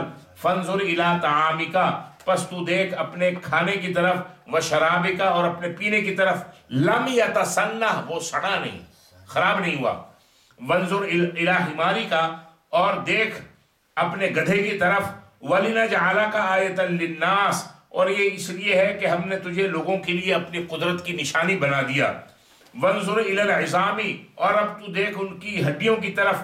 کیف ننشزها، کیسے ہم اس کو جوڑتے ہیں. ثم نکسوها لحما، اور پھر اس کو پہناتے ہیں گوشت، پھر اس کو اس کے اوپر گوشت چڑھاتے ہیں. ابھی تفسیر آئے گی، آپ کی سمجھ میں آ جائے گا. فلما تبین لہ، جب یہ معاملہ اس پر خوب ظاہر ہو گیا، قال، اس نے کہا، اعلم، میں جان گیا ہوں، ان اللہ علی کل شیء قدیر، بے شک اللہ تعالی ہر چیز پر قدرت رکھنے والا ہے. اب یہ جو واقعہ ہے، وہ شخص جو گزرا ایک بستی کے اوپر، وہ بستی گری پڑی ہوئی تھی اور لوگ ڈھانچے پڑے ہوئے تھے، بستی کھنڈر ہو چکی تھی. اس نے کہا گزرتے ہوئے کہ یہ کیسے، یا اللہ یہ سب صحیح کیسے ہوگا، یہ تو بظاہر کوئی آثار نظر نہیں آتے. اللہ نے کہا ان کے متعلق بعد میں سوچو، پہلے تمہارے اوپر ہی ہم یہ حالت کر دیتے. اللہ نے ان کو سلا دیا. اب اس کی تو یہاں کس شخص کا ذکر ہو رہا ہے؟ اللہ تعالیٰ نام نہیں بتا رہے. دیکھیں ایک بات یاد رکھیں کہ چلیں اس بات یہ ابھی جو میں بات کرنے والا ہوں اس کو انشاءاللہ آگے پھر ابراہیم علیہ السلام کا ذکر آ رہا ہے، وہاں پر ذکر کریں گے کہ اللہ نے ابراہیم کا پہلے اور آگے نام کیوں لیا اور یہاں اس شخص کا نام نہیں لیا، اور بلکہ یہ کہا کالذی مرہ، کہ وہ شخص جو وہاں سے گزرا. کس شخص کا ذکر ہے؟ اس کی معلومات تفسیری روایات اور تاریخ سے ہوتی ہے. ایک قول یہ ہے تفسیرات میں کہ یہ شخص مسلمان ہی نہیں تھا بلکہ حیات بعد الممات کا منکر تھا. آج کے دور میں بھی حیات بعد الممات کے منکر ہیں، ان کو کہتے ہیں مماتیے. اللہ نے خود اس کے اوپر موت طاری کر کے اس کو موت کا مشاہدہ کروا دیا، اور دوبارہ جی اٹھنے کا اللہ تبارک و تعالی نے اس کو ذریعہ بنایا کہ بھئی تمہارے اوپر خود موت طاری کر دیتے ہیں، جب تم خود اٹھو گے تو تمہیں خود پتہ چلے گا کہ اللہ تعالیٰ جب اس پہ قادر ہے تو اس کے اوپر بھی قادر ہے. دوسرا قول یہ ہے کہ یہ شخص نہ صرف مومن تھا بلکہ نبی تھا. اب نبی کون تھا؟ بعض یہ کہتے ہیں کہ اس نبی کے نام یرمیہ نبی تھا جس کا ذکر تورات میں ہے، اور بعض یہ کہتے ہیں کہ اس سے مراد حضرت عزیر علیہ السلام ہے. یہی قول زیادہ مشہور ہے. اسی عجیب و غریب واقعے کی بنیاد پر اسرائیلی آپ کو خدا کا بیٹا کہنے لگے. بنی اسرائیل کے انبیاء میں سے 2 بھائی تھے اور دونوں نبی تھے. ایک کا نام تھا حضرت عزیر اور ایک کا نام تھا حضرت عزیز. یہ دونوں جڑواں بھائی تھے، ٹوئنز تھے. ایک ہی دن پیدا ہوئے اور ایک ہی دن مرے دونوں، لیکن ان میں سے ایک 100 سال چھوٹا رہ گیا. اس کی وجہ کیا ہے؟ اس کی وجہ یہی ہے کہ حضرت عزیر پہ اللہ تبارک و تعالی نے 100 سال کے لیے موت طاری کر دی تھی، تو ان کی عمر کے 100 سال گھٹ گئے. یہ بخت نصر جو تھا جس نے اسرائیلیوں پر بڑا ظلم ڈھایا تھا، اس نے جب یہاں یہ فلسطین کے اور اطراف کے علاقے میں لوٹ مار مچائی اور بیت المقدس سے سارے تبرکات کو برباد کیا اور یہاں سے جتنا بھی قیمتی ساز و سامان جو تھا اس کو یہاں سے اکھاڑ کے لے گیا، تو یہاں سے بہت سے بچوں کو، آدمیوں کو، عورتوں کو، افراد کو اپنا قیدی بھی بنا کر لے کے گیا. تو انہی قیدیوں میں یہ اسرائیلی قیدی جو تھے ان میں حضرت عزیر بھی تھے. قید سے رہا ہو کے اپنے وطن واپس آ رہے تھے کہ یہ واقعہ راستے میں پیش آیا، اور یہ شہر جہاں پر یہ واقعہ جس شہر کا ہے وہ شہر کا نام ہے یروشلم. یروشلم کا واقعہ یہ ہے. اس زمانے میں یہ بڑا بارونق اور پر رونق شہر تھا. حضرت عزیر علیہ السلام اپنے گدھے پر سوار ہو کر آ رہے تھے. آپ کے پاس کھانے پینے کا کچھ سامان تھا، ایک برتن میں پھلوں کا جوس تھا اور ایک ٹوکری کے اندر کچھ انجیر تھے. دونوں چیزیں ایسی ہیں جو جلدی خراب ہونے والی ہیں. انجیر بھی بڑی جلدی خراب ہوتی ہے اور جوس بھی آپ کو پتا ہے کہ اس کو رکھ دیں چند گھنٹے تو اس کا ذائقہ اور اس کا کلر تبدیل ہونا شروع ہو جاتا ہے۔ جب حضرت عزیر علیہ السلام یہ یروشلم کے کھنڈرات میں سے گزرے تو ایک مقام پہ ان کو یہ خیال آیا کہ یہ پورا شہر جو ہے یہ بخت نصر برباد کر کے چلا گیا ہے، کھنڈر بنا دیا ہے، ہر چیز الٹی پلٹی پڑی ہے، ڈھانچے پڑے ہوئے ہیں۔ یہ ان کے دل میں خیال آیا کہ یہ آباد کیسے ہوگا، اس کی تو اینٹ سے اینٹ بجا دی ہے۔ یہ سوچ رہے تھے، تھکے ہوئے تھے، ایک جگہ پہ اتر گئے، اپنا کھانا سامان نیچے رکھا، گدھے کو باندھا اور ذرا آرام کرنے کے لیے جب لیٹے تو پھر ایسے سوئے کہ 100 سال تک سوتے رہے۔ اللہ تبارک و تعالیٰ نے ان کے اوپر موت کو طاری کر دیا۔ جب لیٹے تو وہ دن کا ابتدائی حصہ تھا، 100 سال کے بعد جب اٹھے تو وہ عصر اور مغرب کے درمیان کا وقت تھا، عصر اور مغرب کے درمیان۔ جب اٹھے تو اللہ تبارک و تعالیٰ کے ساتھ ان کے سوال و جواب ہوئے۔ اللہ نے بتایا کہ وہ دن کا کچھ حصہ نہیں سوئے۔ انہوں نے پوچھا میں کتنا سویا، خود ہی ان کو خیال آیا۔ اللہ نے پوچھا جب ان سے تو انہوں نے کہا کہ 1 دن یا اس سے کچھ کم۔ اللہ نے کہا نہیں عزیر، 1 دن یا اس سے کم نہیں، بلکہ تم 100 سال تک سوتے رہے ہو۔ کھانا ان کا جو تھا وہ جوس، وہ شربت، شیرہ اور وہ جو انجیر تھے وہ خراب نہیں ہوئے۔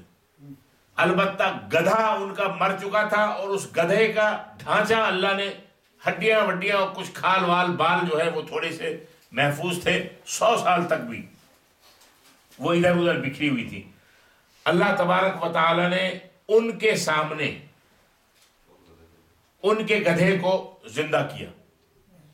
ایک تو یہ بتایا کہ یہ جو چند گھنٹوں میں یہ خراب ہونے والی چیز جو تھی، یہ پھل انجیر کا اور یہ شربت، یہ دیکھو یہ خراب نہیں ہوئی۔ گدھا جو کافی دنوں تک جی سکتا تھا وہ مر گیا، اب تمہارے سامنے میں اس کو دوبارہ زندہ کرتا ہوں۔ تو حضرت عزیر علیہ السلام نے دیکھا کہ کس طرح اس کے جو ڈھانچے، بہت سی چیزیں غائب ہو چکی تھی، بہت سے منتشر ہو گئے تھے، کس طرح سب جمع ہوئی اور کس طرح جمع ہو کے ہڈیاں آپس میں ملی اور پھر ان کے اوپر گوشت چڑھا اور ان کے اوپر پوست، اس کی کھال آئی، بال آئے۔ اس کے بعد اللہ تبارک و تعالی نے اس کے اندر روح ڈال دی۔ دکھانا یہ تھا کہ تمہارے دل میں یہ خیال آیا یہ کیسے ہوگا، ایسے ہوگا۔ وہ اللہ اس بات، جب 100 سال کے بعد بھی اللہ تبارک و تعالی تمہیں اور ان چیزوں کو زندگی بخش سکتا ہے، اس اللہ کے لیے اگر کروڑ سال بھی گزر جائیں تو دوبارہ ان کو مجتمع کرنا اور اکٹھا کرنا کوئی مشکل کام نہیں۔ پھر اس کے بعد حضرت عزیر اپنے محلے میں، اپنے گھر میں، اپنے محلے میں تشریف لائے تو انہوں نے دیکھا یہاں تو نقشہ ہی بدل گیا۔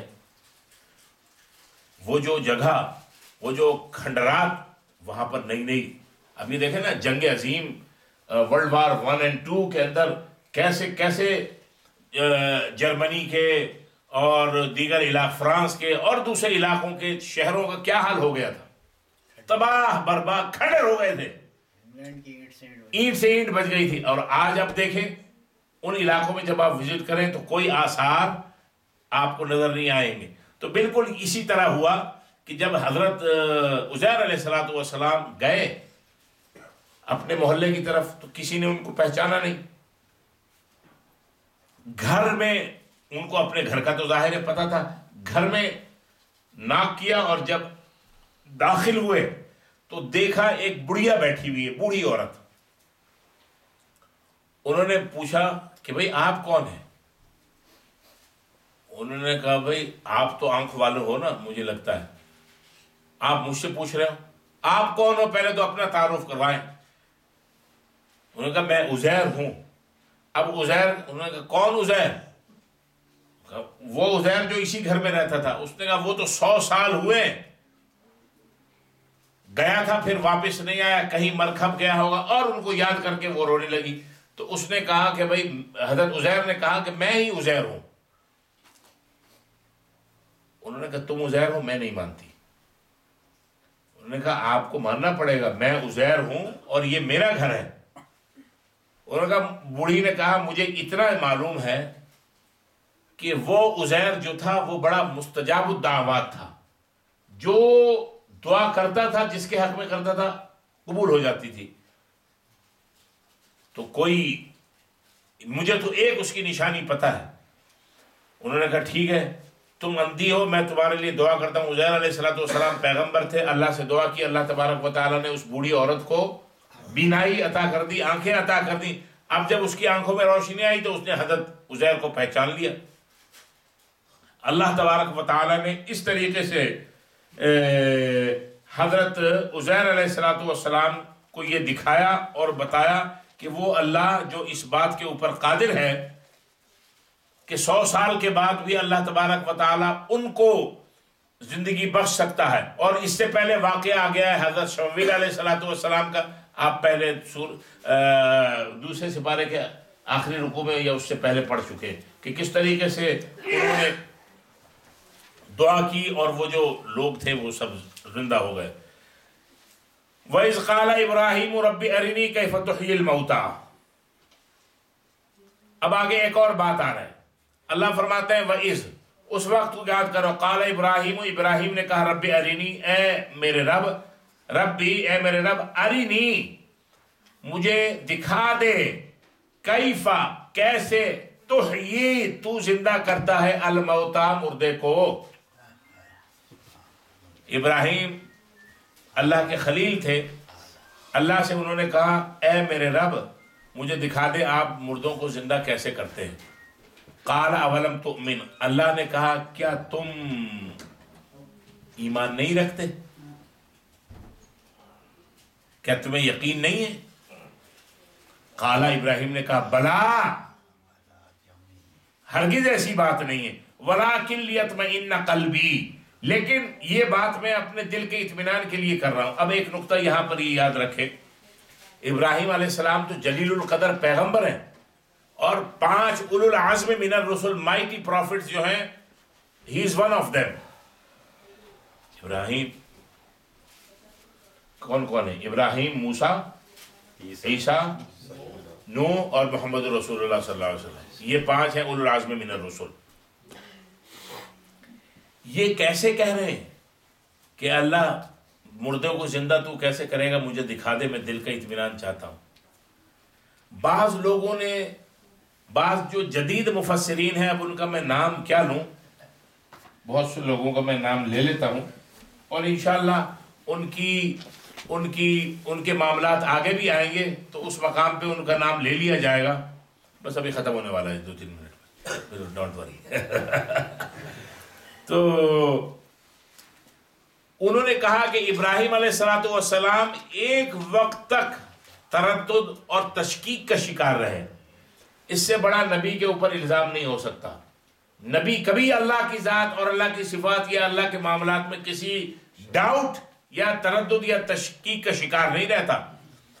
اور لفظ کیفا یہاں پر یہ بتا رہا ہے. اور بلا وَإِذْ أَخَذَ رَبُّكَ مِن بَنِي آدَمَ مِن ظُهُورِهِمْ ذُرِّيَّتَهُمْ وَأَشْهَدَهُمْ عَلَىٰ أَنفُسِهِمْ أَلَسْتُ بِرَبِّكُمْ. اللہ نے پوچھا تھا أَلَسْتُ بِرَبِّكُمْ، کیا میں تمہارا رب نہیں ہوں، عالم ارواح. تو کیا جواب دیا تھا سب نے؟ بلا، یقیناً ہرگز ایسی ہی بات ہے، ہم یہ مانتے ہیں کہ آپ ہمارے رب ہیں. بلا اور کیف. اچھا پہلے ایسا کرتے ہیں، اس کا پورا پھر ترجمہ کر لیتے ہیں. وَإِذْ قَالَ إِبْرَاهِيمُ رَبِّ أَرِنِي كَيْفَ تُحْيِي الْمَوْتَى. اور اس وقت کو یاد کرو جب ابراہیم علیہ السلام نے کہا اے میرے رب مجھے دکھا دے کیسے تو مردوں کو زندہ کرتا ہے. قَالَ أَوَلَمْ تُؤْمِنْ، کہا اللہ نے کیا تمہیں یقین نہیں ہے. قَالَ ابراہیم نے کہا بلا، یقیناً ہے، وَلَكِنْ لِيَطْمَئِنَّ قَلْبِي، لیکن میں اپنے دل کا اطمینان چاہتا ہوں. قَالَ اللہ نے کہا فَخُذْ أَرْبَعَةً مِنَ الطَّيْرِ، 4 پرندے لے لو، فَصُرْهُنَّ إِلَيْكَ، اور ان کو اپنے ساتھ خوب مانوس کر لو، ہلا لو، وہ تمہارے ساتھ مانوس ہو جائیں. ثم جعل علی کل جبل، پھر ان کے بعد اس کو کاٹ پیٹ کر کے، ثم جعل علی کل جبل منہن جزءا، پھر رکھ دو اس میں سے ہر ایک کے حصوں کو پہاڑ کے اوپر. ثم ادعوہن، پھر ان کو بلاؤ، یاتینک سعیا، وہ تمہارے پاس آئیں گے دوڑے ہوئے. وعلم، اور جان لو، ان اللہ عزیز الحکیم، بے شک اللہ تعالیٰ مکمل اقتدار کے مالک اور حکمت والے ہیں. حضرت عزیر کی درخواست پوری ہونے میں 100 سال لگے. انہوں نے کہا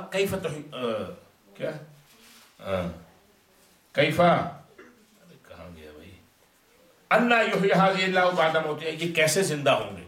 تو عزیر علیہ السلام کی درخواست پوری ہونے میں 100 سال لگے، اور ان کی فرمائش کا خود اللہ نے ان کے اوپر تجربہ کیا، مگر ان کا نام نہیں لیا. لیکن حضرت ابراہیم علیہ السلام کے حسن ادب، مقبولیت اور خصوصیت کی بنا پر ان کا نام بھی لیا گیا، اور ان کی فرمائش بھی فوراً پوری کر دی گئی. ابراہیم علیہ السلام کا ذکر اس لیے فرمایا کہ اس میں 3 حکمتیں ہیں. ایک تو یہ کہ تشریعی نبوت مفصل حضرت ابراہیم علیہ السلام کی ہے. دوسرے یہ کہ بنی اسرائیل کے تینوں طبقات جن کے ساتھ اللہ تبارک و تعالیٰ نے سورہ بقرہ کے شروع میں خطاب کیا، یا بنی اسرائیل اذکروا نعمتی التی انعمت علیکم، 3 جگہ نعمت مجملہ، نعمت مفصلہ، نعمت مدللہ، وہ تینوں جو ہیں ابراہیمی تھے. اور اس کے بعد حضور علیہ السلام بھی حضرت ابراہیم علیہ السلام کے اصل جانشین اور ابراہیم علیہ السلام کی ملت کو آگے بڑھانے والے ہیں. اسی لیے یہاں پر احترام کے ساتھ ان کا نام لیا گیا. یہ وجہ ہے کہ حضرت ابراہیم علیہ السلام کا نام ان کی ان خصوصیات کی بنیاد پر، حضرت عزیر وہ خصوصیات کے حامل نہیں ہیں، تو قرآن نے ان کا نام ذکر کرنا نہیں سمجھا، تو اللہ نے یہاں اس کا ذکر نہیں کیا. ابراہیم علیہ السلام نے کہا کہ تو مردے کو زندہ کیسے کرتا ہے؟ اللہ نے کیا کہا؟ اللہ نے کہا 4 پرندے لے لو، ان پرندوں کو اپنے ساتھ ہلا لو کہ تمہارے ساتھ وہ مانوس ہو جائیں، فیملیئر ہو جائیں تمہارے ساتھ. پھر ان کو ذبح کرو، ان کے ٹکڑے کرو اور ان کو ملا لو، اور ملانے کے بعد وہ ٹکڑے پہاڑوں کے اوپر 4 مختلف مقامات پہ رکھو. پھر ان کو بلاؤ، وہ تمہاری طرف دوڑے دوڑے آئیں گے. جس طرح اللہ تبارک و تعالی ان ٹکڑوں کو جو مل گئے تھے، قیمہ اور ٹکڑے ایک دوسرے کے ساتھ 4 مختلف پرندوں کے مکس ہو گئے تھے، اللہ ان کو الگ الگ کر کے دوبارہ جوڑ کے اڑانے پہ قادر ہے. اسی طرح اللہ تبارک و تعالی مردوں کو زندہ کرنے پہ قادر ہے. علماء تفسیر نے، آخری بات، علماء تفسیر نے ان 4 پرندوں کے نام لکھے ہیں. وہ کون سے پرندے ہیں؟ مرغ، مور، کبوتر اور کوا.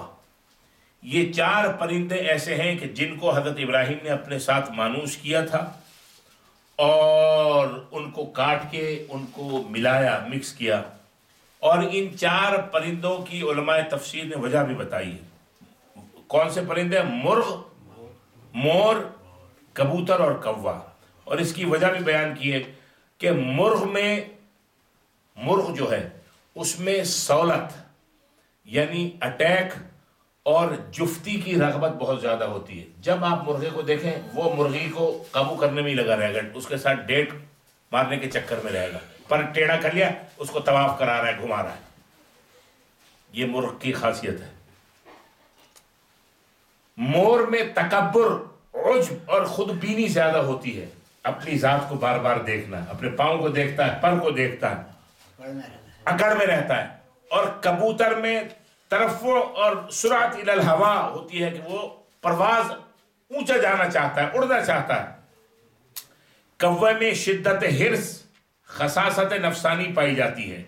یہ جانور، یہ پرندے چونکہ انسان کے زیادہ قریب ہیں اور خصائص حیوانی کے جامع بھی ہوتے ہیں، اس لیے ان کی تخصیص کی گئی. اور ان 4 پرندوں کا ہونا انسان کے عناصر اربع کی طرف لطیف اشارہ بھی ہے. یہ 4 پرندے انسان کے ساتھ مانوس بھی ہیں، رہتے بھی ہیں قرب و جوار میں، کہ انسان اگر حیات جاویدانی، علو مکانی اور درجات کی ترقی چاہتا ہے تو وہ ان سب جذبات و خواہشات کو قربان کر دے، کیونکہ انہی جذبات کی بنیاد پر انسان دنیا میں بڑے بڑے ہنگامے کرتا پھرتا ہے۔ جنس کی خواہش ہو اور تکبر ہو یا اونچی پرواز کا انسان ہر وقت اس کے اندر رہے، یا پھر کوے کی طرح اس کے اندر خساست اور حرص زیادہ ہو، یہ چاروں طبیعتیں جو ہیں انسان کے اندر پائی جاتی ہیں، اسی لیے بطور خاص اللہ نے ان کا ذکر کیا۔ بس یہیں پر ختم کرتے ہیں۔ اللہ تبارک و تعالی عمل کی توفیق عطا فرمائے۔ سبحانک اللہم و بحمدک، نشہد ان لا الہ الا انت، نستغفرک و نتوب الیک، وصلی اللہ علی النبی۔